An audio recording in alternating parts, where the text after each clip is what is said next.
ये कहानी महाराष्ट्र के एक छोटे से गांव तुम्बाड़ की है।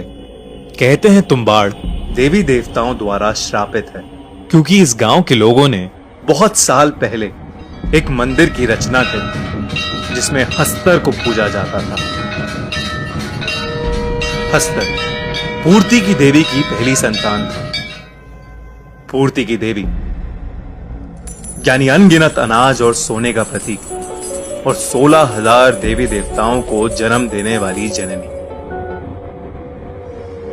हस्तर बहुत ज्यादा लालची था। उसने देवी का सारा सोना हड़प लिया था और साथ ही वो सारे अनाज पर भी कब्जा करना चाहता था, पर बाकी देवी देवताओं ने उसे ऐसा करने से रोक दिया और उसे छोटे छोटे तिनकों में बांट दिया। पूर्ति की देवी अपनी पहली संतान को बेहद प्रेम करती थी और हस्तर का नाश होने से पहले उन्होंने उसे बचा लिया, लेकिन एक शर्त पर, कोई उसे कभी नहीं पूजेगा और उसे भुला दिया जाएगा।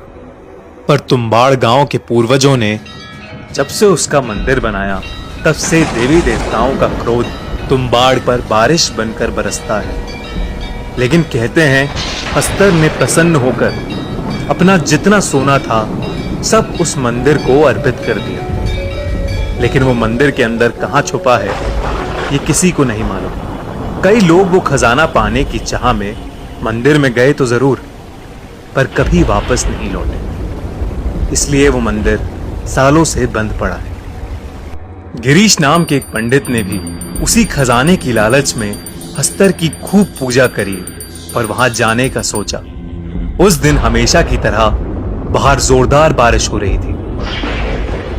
मंदिर के अंदर बहुत अंधेरा था और किसी मरे हुए जानवर की बू आ रही थी। अपने हाथ में मशाल लिए वो आगे बढ़ा।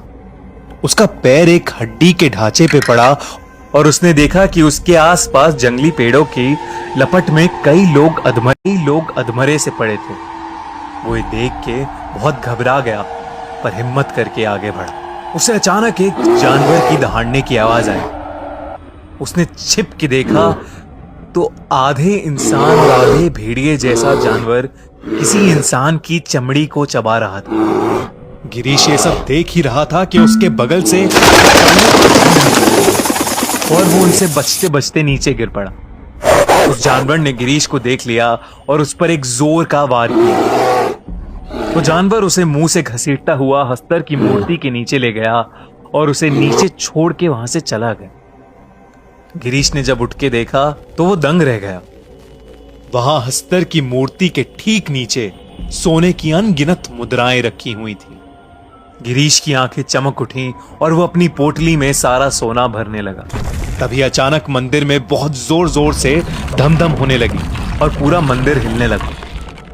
जब गिरीश ने नजर उठा के देखा तो हर तरफ से भूतों की फौज हाथ में मशाल लिए उसकी तरफ आगे बढ़ रही थी। ऐसा डरावना दृश्य देख के उसके पसीने छूट गए और वो पोटली वहीं छोड़कर बहुत जोर से दरवाजे की तरफ भागा और किसी तरह वो आग में लिपटा हुआ मंदिर के बाहर पहुंचा। बारिश तेज थी जिसकी बदौलत आग तो बुझ गई, पर उसका सारा शरीर जल चुका था। सभी गांव वालों ने उसका बहिष्कार कर दिया और उसके बीवी बच्चे उसे छोड़ के चले गए। उस दिन के बाद गिरीश सबको पागलों की तरह बोलता रहा, अंदर मत जाना, अंदर मत जाना। और उसने अपना सारा जीवन उसी मंदिर के बाहर भीख मांग मांग के निकाल दिया।